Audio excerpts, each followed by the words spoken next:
In this first episode of History of Horror, according to Active Context, we're going to look at some of the early years. When did horror really begin?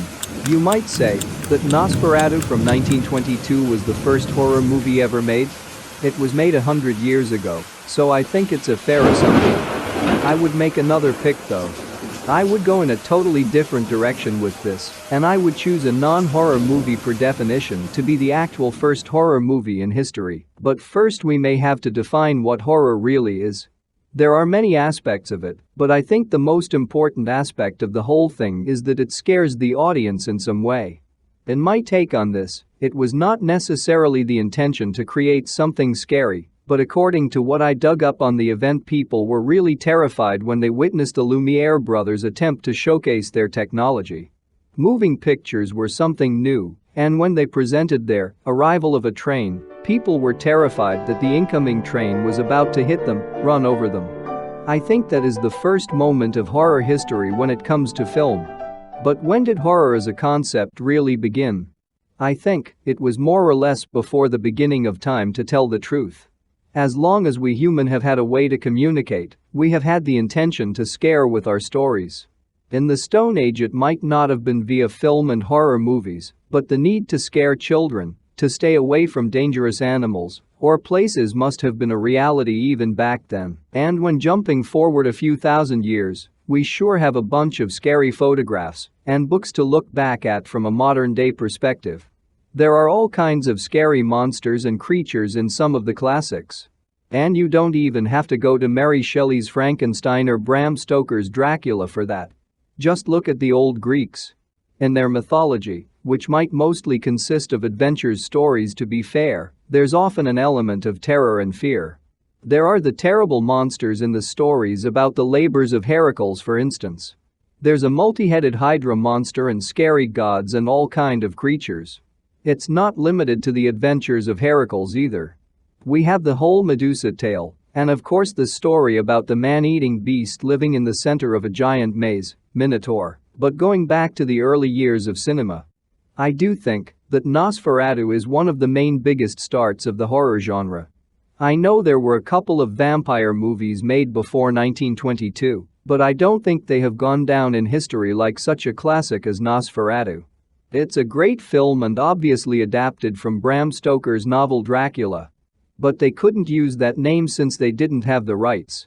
So, they went for Count Orlok instead. It was directed by F.W. Murnau and starred Max Schreck as the title character.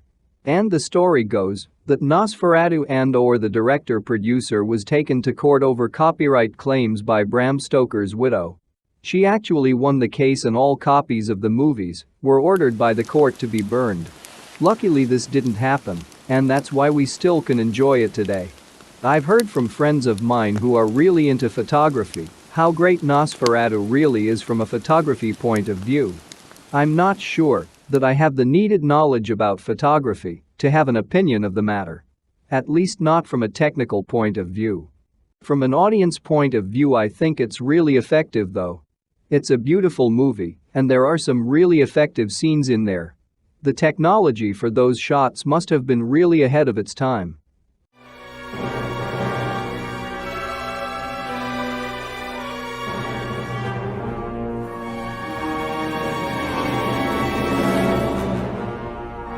It's also interesting that this was made long before Bela Lugosi made the Dracula character romantic and sort of erotic. Aren't you drinking? I never drink. Why? Well,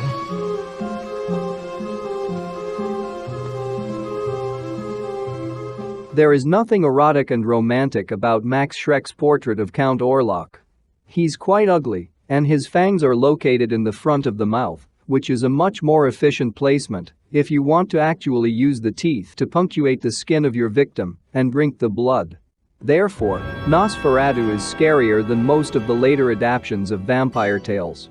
Max Schreck does not only portray a blood-sucking count, he is also a living corpse.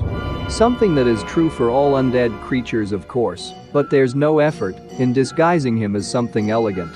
As I said, he is not romanticized at all in this movie.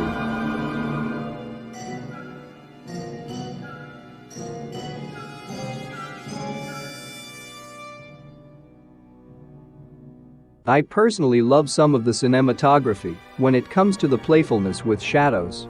I think it's quite efficient, and those scenes has been paid homage to over and over again in the last 100 years. Nosferatu was also remade in 1979 when Werner Herzog gave his take on the story with Klaus Kinski in the lead role.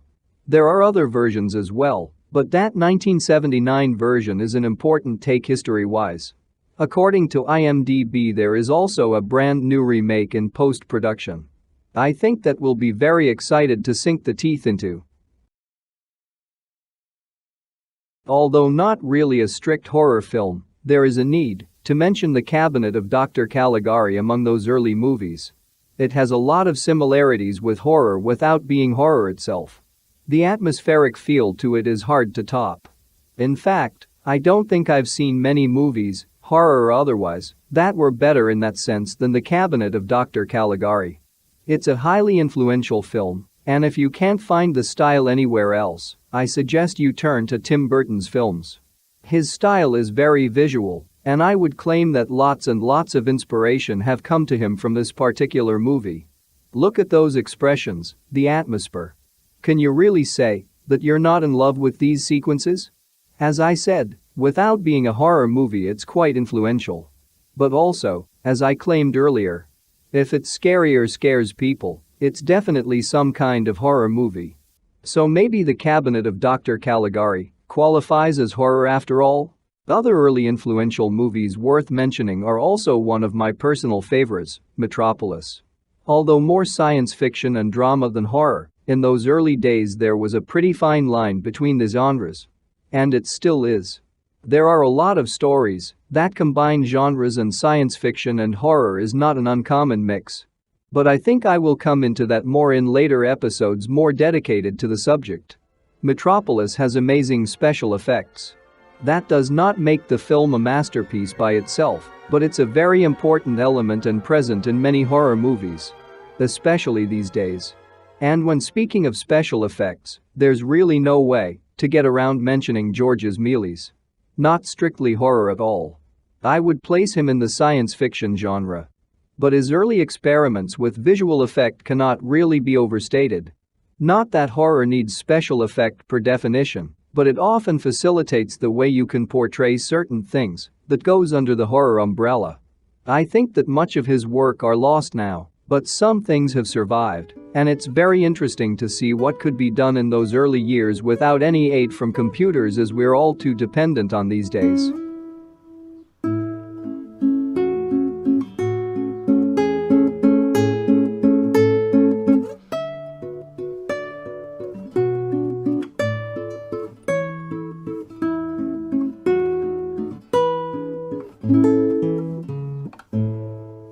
Finally, I would like to mention another German classic.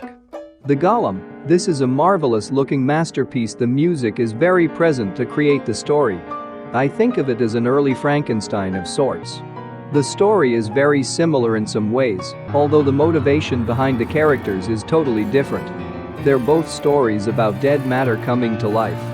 When I saw it the other day, to prepare for this video, I also realized how tinged it was by religious beliefs, and it's very Jewish.